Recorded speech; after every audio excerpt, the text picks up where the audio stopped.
एक बार फिर से सिनेमेकर्स चैनल पे आप सभी का स्वागत है। हमने अपने प्रीवियस वीडियोस के अंदर जो कि हमने प्रोजेक्टर और प्रोजेक्टर स्क्रीन को ख़रीदते समय किन बेसिक पॉइंट्स का ध्यान रखना चाहिए कवर किए थे। अगर आपने वो वीडियोस नहीं देखे हैं तो मैं आपको सजेस्ट करूँगा कि आप उन वीडियो को जाके देखें। हमने काफ़ी इन्फॉर्मेटिव वीडियो बनाए हैं, आपको काफ़ी हेल्प मिलने वाली है।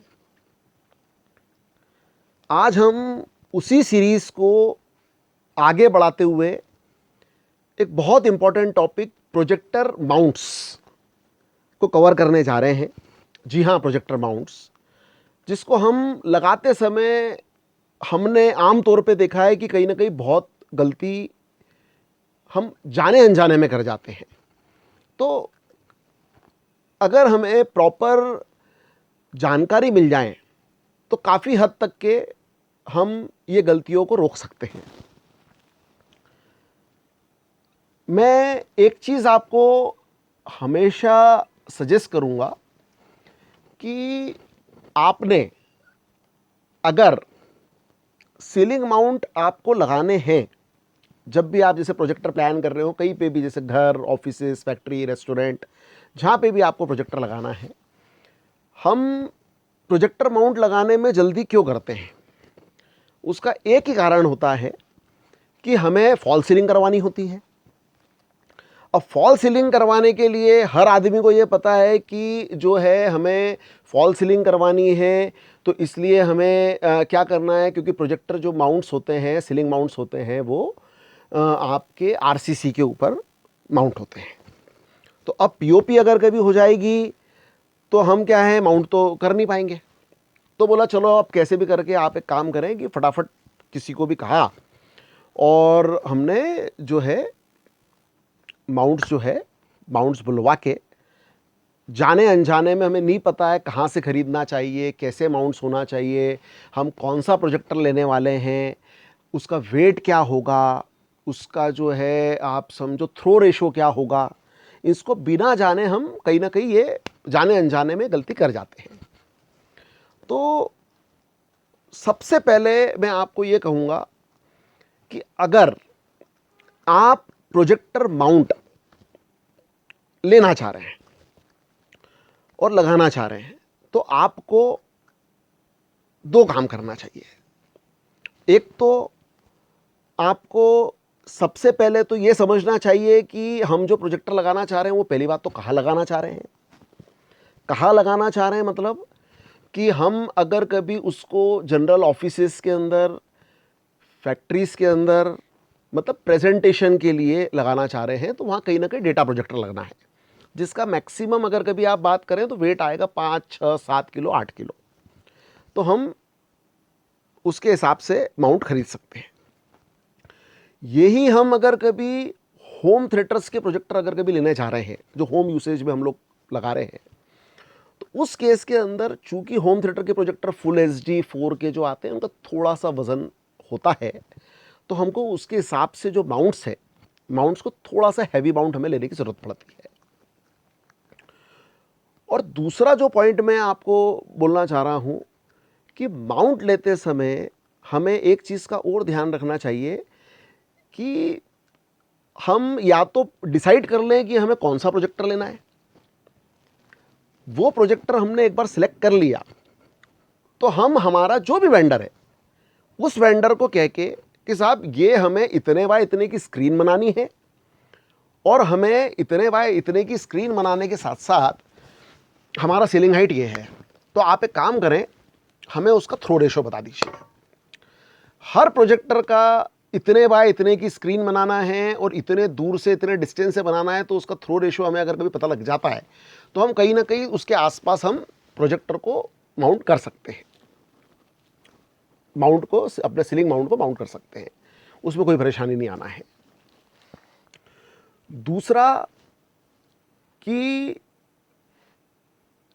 एक चीज़ हमने और देखी है कि हमें जनरल नहीं पता होता है कि हमें कितने फीट का स्टैंड लेना है।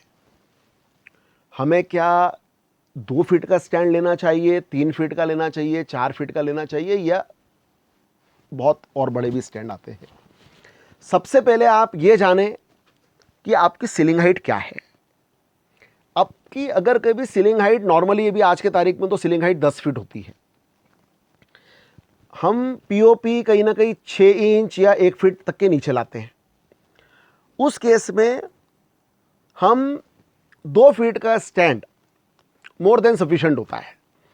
कई केसेस में हमने ये देखा है कि लोग बोलते हैं साहब 2 फीट का स्टैंड नहीं हो गया, 3 फीट का लेके आ गया, 3 फीट का स्टैंड लेके आ गया, पता लग रहा है कि वो जो है स्टैंड जो है वो आपका जो है पीओपी से भी काफ़ी नीचे निकल के आ रहा है, जो कि वो काफ़ी मतलब ओवरऑल अगर कभी देखें तो अच्छा नहीं लगता है। कहीं ना कहीं आपको जो है प्रोजेक्टर को जो है वो फ्लश करते हुए दीवार के ऊपर तरफ की तरफ लगाना चाहिए, उससे इंस्टॉलेशन काफ़ी क्लीन लगते हैं। अब प्रोजेक्टर के जो माउंट्स होते हैं उनकी अलग अलग साइजेस होती है। जैसे हम एज सपोज अगर कभी देख लें जनरल, अगर कभी तो 2 feet, 3 feet, 4 feet, 5 feet, 6 feet, उसको हम कैसे डिसाइड करते हैं कि वो 2 फीट का वो है, मतलब 1 फीट का हमारा प्रोजेक्टर स्टैंड आता है और उसी के अंदर जो है वो 1 फीट का एक एक्सटेंशन होता है। तो हम उसको अकॉर्डिंगली हम हाइट के हिसाब से जो है 1 फीट, 1.25 फीट, 1.5 फीट, 2 फीट, जैसा हमें लगे हम उसको प्लस माइनस कर सकते हैं। अब एक चीज और है, हम प्रोजेक्टर माउंट्स खरीदते समय हमें एक पॉइंट का और ध्यान रखना चाहिए कि हम जो माउंट ले रहे हैं वो प्रोजेक्टर के हिसाब से है या नहीं है। हम अगर कभी मान लीजिए कि आप हल्का प्रोजेक्टर माउंट खरीद के ले आते हैं, अब उससे होना क्या है, उससे होना यह है कि आप हल्का माउंट ले आए, हल्का माउंट होने के बाद आपका प्रोजेक्टर हैवी है, केबल भी कहीं ना कहीं जो है वहाँ पे आएगी। कहीं ना कहीं हल्का माउंट हम लगाते हैं, प्रोजेक्टर हैवी हुआ, उस केस में हमारा कहीं ना कहीं जो है, बहुत केसेस में हमने देखा है कि प्रोजेक्टर आगे पीछे हो जाता है। उससे क्या होता है कि बार बार हमारी जो स्क्रीन की सेटिंग है वो चेंज होते रहती है। हम कभी भी माउंट खरीदते समय ये भी ध्यान रखें कि हम प्रोजेक्टर का जो वेट है उसके हिसाब से हम माउंट खरीदें, या हमने अगर कभी कोशिश करें माउंट थोड़ा सा हैवी ही ले, तो उसमें कोई नुकसान नहीं है, क्योंकि आरसीसी पर टांग रहे हैं, उसमें कोई लोड का कोई इश्यू है ही नहीं। अब हमें जो माउंट है वो किस मटेरियल का लेना चाहिए, मैं आपको एक चीज बता देता हूं। कई केसेस में हमने देखा है कि स्टील का माउंट, लोग स्टील के माउंट ले आए। अब स्टील का माउंट लाने में आपका नुकसान क्या है, मैं आपको बता देता हूं। स्टील के जो माउंट्स होते हैं, स्टील एक ऐसा मतलब स्टील में क्या होता है, स्टील बहुत जल्दी गर्म होता है, और हमारा जो प्रोजेक्टर है, प्रोजेक्टर भी उसी के ऊपर माउंट है, और प्रोजेक्टर जो है वो भी बहुत ज़्यादा गर्म होने वाला है, चलेगा तो गर्म होगा। अब क्या होता है कि स्टील भी गर्म हो रहा है, प्रोजेक्टर भी गर्म हो रहा है, तो कहीं ना कहीं जो है स्टील जो है वो हमारे जो है हीट को ट्रैप कर देता है, मतलब वो निकलने नहीं देता है। तो कहीं ना कहीं हमारा प्रोजेक्टर गड़बड़ होने के चांसेस बढ़ जाते हैं। कोशिश करके हमें हमेशा एल्यूमिनियम के माउंट्स लेना चाहिए। एल्यूमिनियम का एक बहुत अच्छी प्रॉपर्टी है, वो एल्यूमिनियम जनरली गर्म जो है वो बहुत धीमे से गर्म होता है, मतलब धीरे धीरे गर्म होता है, और उसको कूल डाउन होने में ज़्यादा समय नहीं लगता। तो क्या होता है कि हमारा प्रोजेक्टर गर्म हो रहा है, हमारा जो माउंट है वो गर्म नहीं हो रहा है, तो कहीं ना कहीं जो हीट वाला जो रेशो है वो हमें कहीं प्रोजेक्टर को डैमेज नहीं कर पाता। एक चीज़ आप ये ध्यान रखना चाहिए। और आपका जो एल्यूमिनियम होता है, एल्यूमिनियम कहीं ना कहीं अगर कभी आप देखें तो रिजिड होता है, लाइट वेट होता है, और स्ट्रक्चरल होता है, मतलब उसमें हम एक थोड़ा सा सुंदर डिज़ाइन उसकी जो है स्टैंड की होती है। तो ओवरऑल अगर कभी देखें तो हम लगा सकते हैं उसको। अब स्टैंड खरीदते समय जो है हमें एक चीज़ का और ध्यान रखना चाहिए कि हम स्टैंड खरीदना अपना हमारा प्रोजेक्टर कौन सा है। जैसे अब क्या होता है, कई कंपनीज ऐसी है जो डेडिकेटेडली स्टैंड बनाती है, मतलब अपने प्रोजेक्टर जो बना रही है वही आपको स्टैंड दे रही है। उसमें क्या होता है कि ज़रूरी नहीं है कि उस पर सभी कंपनीज के प्रोजेक्टर टंग जाए। तो हमें जो है स्टैंड लेते समय ये भी ध्यान रखना है कि हमारा कहीं ना कहीं स्टैंड जो है वो यूनिवर्सल होना चाहिए। यूनिवर्सल से मेरा बोलने का मतलब ये है कि जो माउंट है उसके जो आर्म्स होते हैं, जैसे कई प्रोजेक्टर कोई छोटे आ गए, कोई थोड़े से बड़े आ गए, उनमें जो माउंटिंग होल्स होते हैं वो अलग अलग जगह होते हैं। कई केसेस में हमने ये देखा है कि साहब हमारा जो है माउंट तो हमने लेके चले गए, माउंट हमने लगा दिया, हमारा प्रोजेक्टर वहाँ माउंट ही नहीं हो रहा है।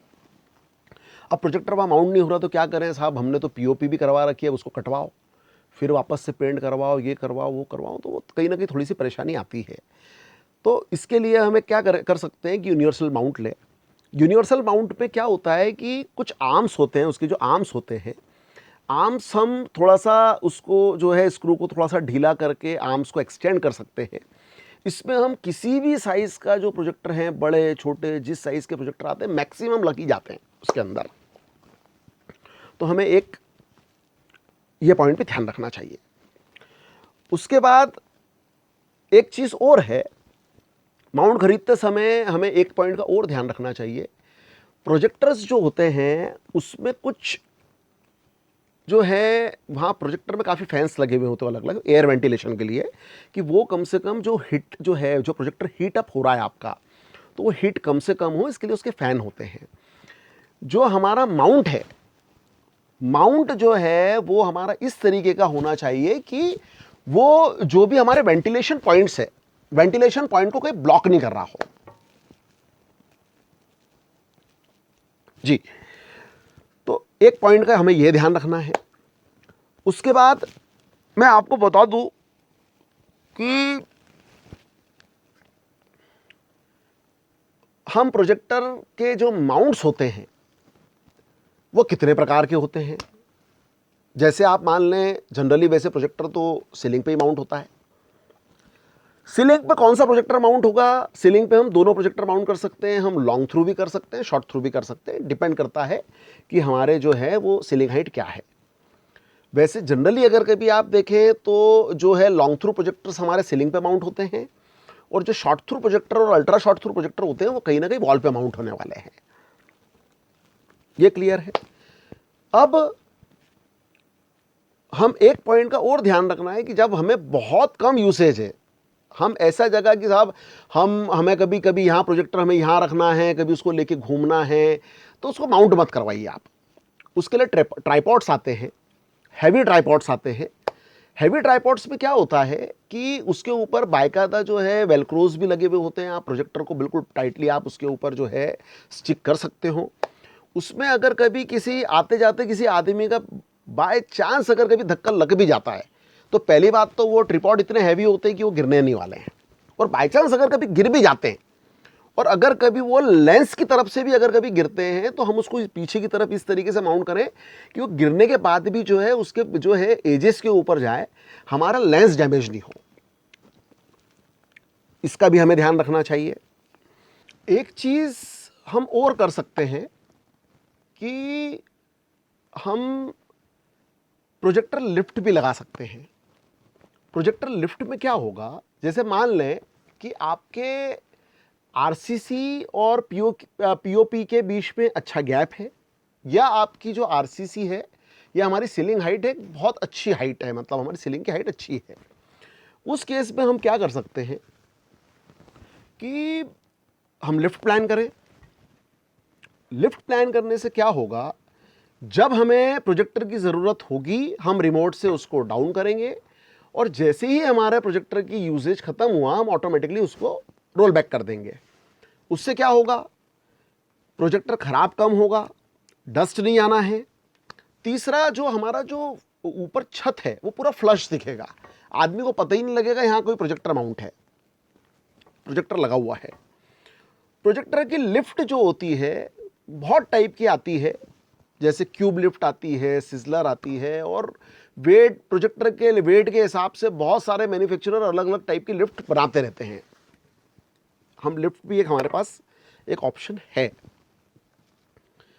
कई केसेस में हमने ये देखा है कि प्रोजेक्टर जब आते हैं, मतलब प्रोजेक्टर में कोई इश्यू आ गया, आते हैं तो बहुत गंदे हो जाते हैं, डस्ट बहुत उड़ रही है, नमी है, जो कि कहीं ना कहीं हमारे इतने महंगे प्रोजेक्टर्स या जो भी हम यूसेज है वो तो यूसेज तो हमारा जो है वो रुकता ही है, और प्रोजेक्टर भी ख़राब होते हैं डस्ट और इसके लिए। तो कई मैन्युफैक्चरर अब आज की तारीख में ऐसे आ गए, नए नए सॉल्यूशंस लेके आ रहे हैं। प्रोजेक्टर केजेस उन्होंने बना दिए हैं। प्रोजेक्टर केज के अंदर क्या होगा, प्रोजेक्टर केज के अंदर हमने प्रोजेक्टर लगा दिया, उससे क्या होगा कि हमारी जो डस्ट है, जो डस्ट उड़ रही है, वो कहीं ना कहीं केजेस जो है वो ब्लॉक करेंगे, तो हमारे प्रोजेक्टर के अंदर कम से कम डस्ट जाने वाली है। और अगर कभी हमारे वहाँ नमी ज़्यादा है, तो नमी अगर कभी ज़्यादा है, उस केस में भी क्या होना है कि एक्सटर्नल जो है हमने केज ने उसको जो है हमारे प्रोजेक्टर को प्रोटेक्ट कर रखा है, प्रोटेक्ट कर दिया, तो उस केस में क्या होना है, अगर कभी खराब भी होना है तो केज खराब होना है, हमारा प्रोजेक्टर तो प्रोटेक्ट हो चुका है। केज के अंदर हम ये बाकायदा फैसिलिटी भी होती लॉक, उसका एक फ़ायदा है। वैसे जनरली तो प्रोजेक्टर चोरी होने वाली सारी की चीज़ है नहीं, बाकी हमने अगर कभी लॉक लगा दिया, लॉक लगाने से ये है कि साहब वो प्रोजेक्टर चोरी होने से भी बच गया हमारा, ये भी एक फ़ायदा है। अब हमने मैक्सिमम, अगर कभी आप देखें, मैक्सिमम कोशिश करी है आपको इस वीडियो के जरिए बताने की कि हमें किस तरीके से माउंट लेना चाहिए, क्या लेना चाहिए, कैसे हम प्रोजेक्टर को प्रोटेक्ट कर सकते हैं, फलाना फलाना। आप हमसे जो है, अगर कभी आपको ऐसा लगता है कि हम इन्फॉर्मेटिव, जो हमारे वीडियोस हैं वो इन्फॉर्मेटिव है, हम अच्छी अच्छी इन्फॉर्मेशन आपसे शेयर कर रहे हैं, और हम ये इन्फॉर्मेशन आपसे जो है कहीं पढ़ के या कहीं से, मतलब आप कहीं रिफ़र करके या इधर उधर से निकाल के हम लोग आपसे शेयर नहीं कर रहे हैं। ये हमारा एक एक्सपीरियंस है जो हम लोग कस्टमर्स को डील कर रहे हैं। ये हमें जो एग्जैक्ट कभी कोई प्रॉब्लम इस टाइप की आई कि ऐसा हो गया, ये हमारे पास ये लिमिटेशंस आ रही है, तो हम वो इन्फॉर्मेशन को देखते हुए हमारे नॉलेज के हिसाब से ग्रेजुअली जो हमने गेन किया है वो कहीं ना कहीं हम आपसे शेयर कर रहे हैं। कई हमने ऐसे देखे वीडियोस बनते हैं जो सिर्फ और सिर्फ उन्हें लाइक से, सब्सक्राइब से मतलब होता है। मैं आपसे एक ही रिक्वेस्ट करना चाहूँगा कि अगर आपको हमारे वीडियोस पसंद आ रहे हैं, आपको ऐसा लगता है कि हम पूरी ईमानदारी से हमारे जो है हम वीडियो बना रहे हैं, इन्फॉर्मेशन शेयर कर रहे हैं, 100% तो हम जो है इन्फॉर्मेशन नहीं शेयर कर पाते, क्योंकि बहुत एडवांसेस, मतलब इसमें भी बहुत एडवांस भी चीज़ें होती है जो बहुत पॉइंट ध्यान रखना पड़ता है। लेकिन बेसिक अगर कभी हमें ये लेना है तो हमें इतना कोई पॉइंट्स को ज़्यादा ध्यान रखने की ज़रूरत नहीं पड़ती है, तो वो पॉइंट्स हम जनरली कवर नहीं करते। जैसे मैंने आपको वीडियो की शुरुआत में भी बोला कि हम बेसिक पॉइंट्स कवर कर रहे हैं। अगर आपको ऐसा लगता है कि हम अच्छे वीडियो बना रहे हैं तो ज़रूर आप हमारे चैनल को और वीडियो को लाइक्स करिए, सब्सक्राइब करिए, और हमसे कनेक्ट होने के लिए, आप अगर कभी हमसे कनेक्ट होना चाहते हैं, कोई हमसे सजेशन चाहते हैं, या हमें हमारे वीडियोस को लेके या हमारे कंटेंट को लेके आप हमें कुछ सजेस्ट करना चाह रहे हैं, तो आप हमारे व्हाट्सएप नंबर पे व्हाट्सएप के जरिए या कमेंट बॉक्स में जाके आप हमसे कनेक्ट हो सकते हैं। आज के लिए बस इतना ही कहना चाहूँगा,